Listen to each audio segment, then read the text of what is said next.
At my sister's engagement party, my mom laughed and said, "You'll never have a night like this. You were always the disappointment." Everyone just smiled. I laughed, too, but they had no idea I'd made one call that changed everything. Let me start from the beginning. My sister had always been the golden child. Straight A's, perfect boyfriend, dream job at a prestigious law firm. I was the one who dropped out of college twice, bounced between jobs, and somehow always managed to disappoint everyone without really trying. The moment that changed everything happened when I was standing near the dessert table, watching my sister pose for what must have been the hunt photo of the evening. My mom approached with that familiar look of barely concealed disdain that I'd grown accustomed to over the years. She looked at my sister, then at me, and started laughing. Not a gentle chuckle, but a loud, almost cruel laugh that caught the attention of nearby guests. She told me I'd never have a night like this, that I was always the disappointment of the family. The words hit me like physical blows. But what made it worse was how everyone around us just smiled and nodded along, as if my public humiliation was part of the evening's entertainment. I laughed, too. I had to. What else could I do in that moment? But as I forced that laugh, something cold settled in my chest. For 32 years, I'd been the family scapegoat, the one everyone could point to when they needed to feel better about themselves. Tonight, something inside me finally snapped. I excused myself and walked to the bathroom, pulling out my phone with hands that were surprisingly steady. I scrolled through my contacts until I found the number I'd hoped I'd never have to use. My finger hovered over the call button for just a moment before I pressed it. He answered on the second ring and I told him it was time. Time to reveal what I discovered 6 months ago, but had kept quiet about, hoping my family might change, might finally see me as more than just their designated failure.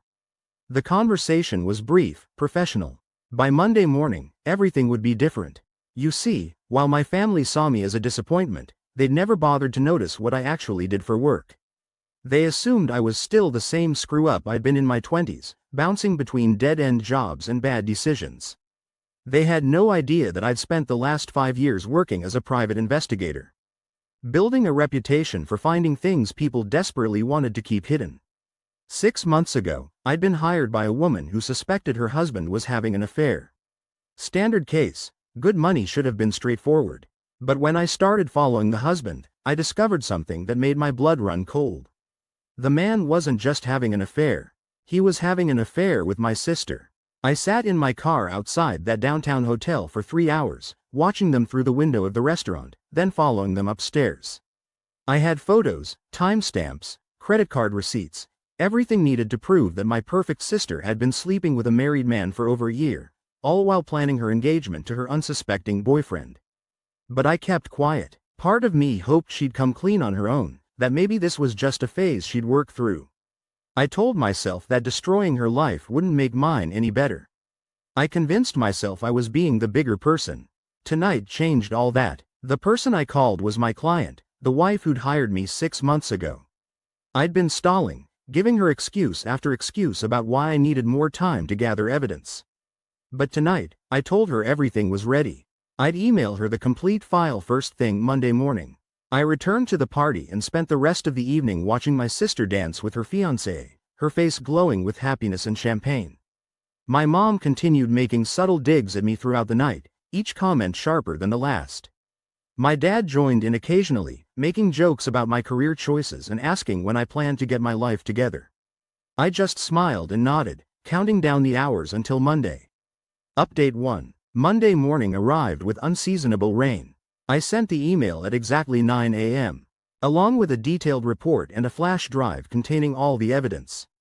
I included photos, video footage, hotel receipts, and a timeline that painted a very clear picture of my sister's double life.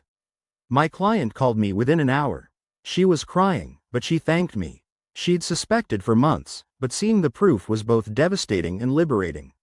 She asked if I could serve as a witness if things went to court. I agreed. By Wednesday, the first cracks started showing. My sister called me, which was unusual since we barely spoke unless forced to at family gatherings. She sounded frantic, asking if I'd heard from anyone, if anyone had been asking questions about her. I told her no, keeping my voice casual and concerned like a good brother should. That evening, my mom called. My sister's fiancé had apparently received some anonymous materials in the mail. Photos, documents, things that painted my sister in a very unflattering light. The wedding was off. My sister was devastated. My mom wanted to know if I had any idea who might do such a terrible thing to our family. I told her I couldn't imagine who would be so cruel. The beautiful irony wasn't lost on me. For years, my family had treated me like I was invisible, like I was too incompetent to be a threat. They'd never bothered to learn what I actually did for work.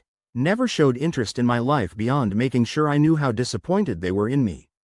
If they'd paid attention, if they'd shown even basic curiosity about my career, they might have realized that hiring someone in my profession to investigate your affair was probably not the wisest choice. Update 2. The fallout was swift and brutal. My sister's fiancé didn't just break up with her quietly. He made sure everyone in their social circle knew exactly why. The story spread through their friend group like wildfire. My sister, who'd built her entire identity around being perfect, suddenly found herself the subject of gossip and scandal. But that was just the beginning. The married man she'd been seeing, his wife, didn't just file for divorce. She was a successful businesswoman with connections, and she made sure the affair became very public very quickly.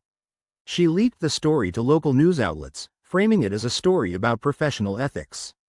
After all, my sister had met her lover through work connections.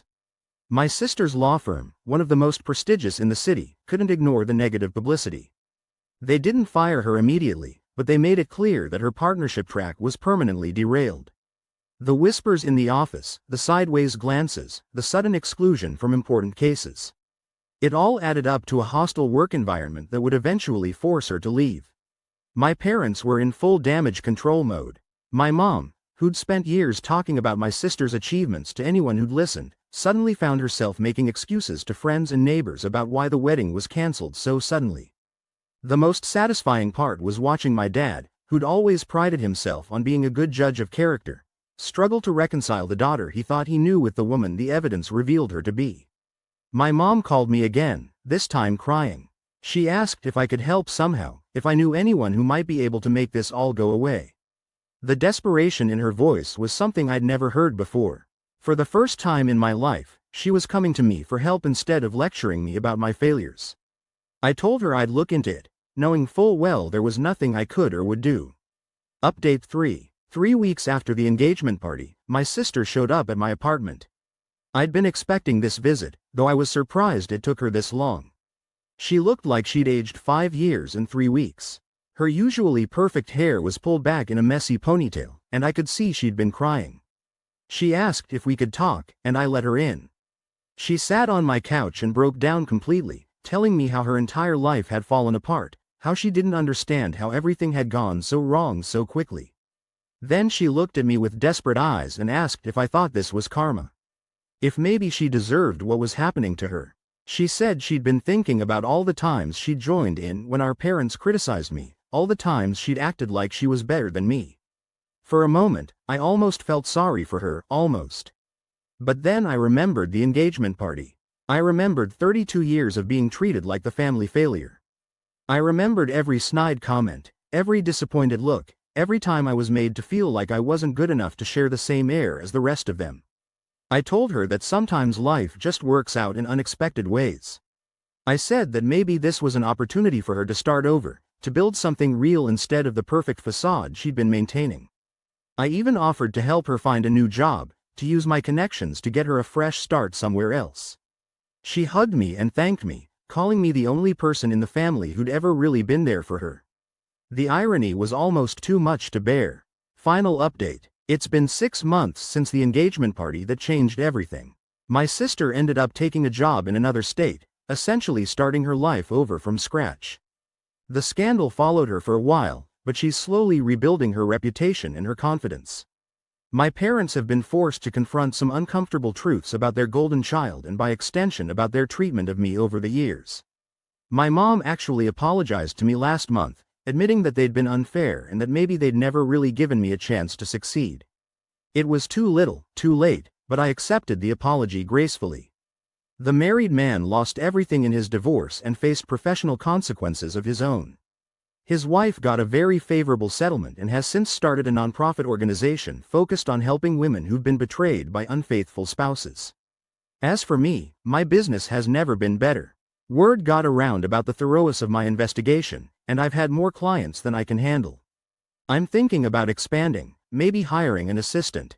The strangest part of all this is that I don't feel the satisfaction I thought I would.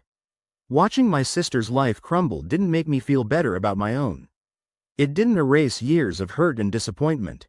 It just made me realize that revenge is a hollow victory when it comes at the expense of people you once loved.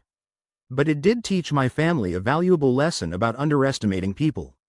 They learned that the family disappointment they'd written off years ago was more capable than they'd ever imagined.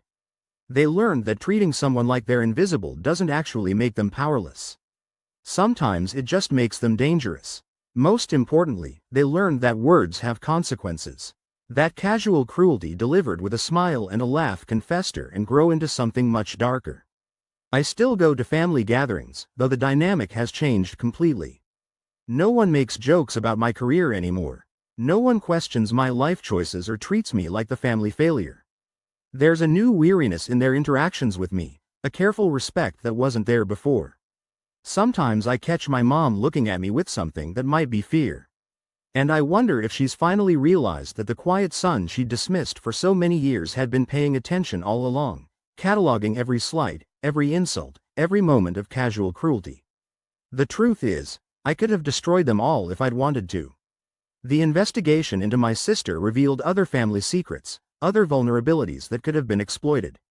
But I chose to stop with her because the lesson was delivered effectively enough. My family now knows that I'm not the harmless disappointment they thought I was. They know that underestimating someone for 32 years can have consequences they never saw coming. And they know that sometimes the person you least expect is the one who holds all the cards. That knowledge has changed everything between us.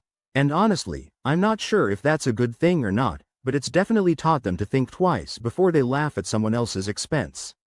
The night of that engagement party, they had no idea that one phone call would change everything.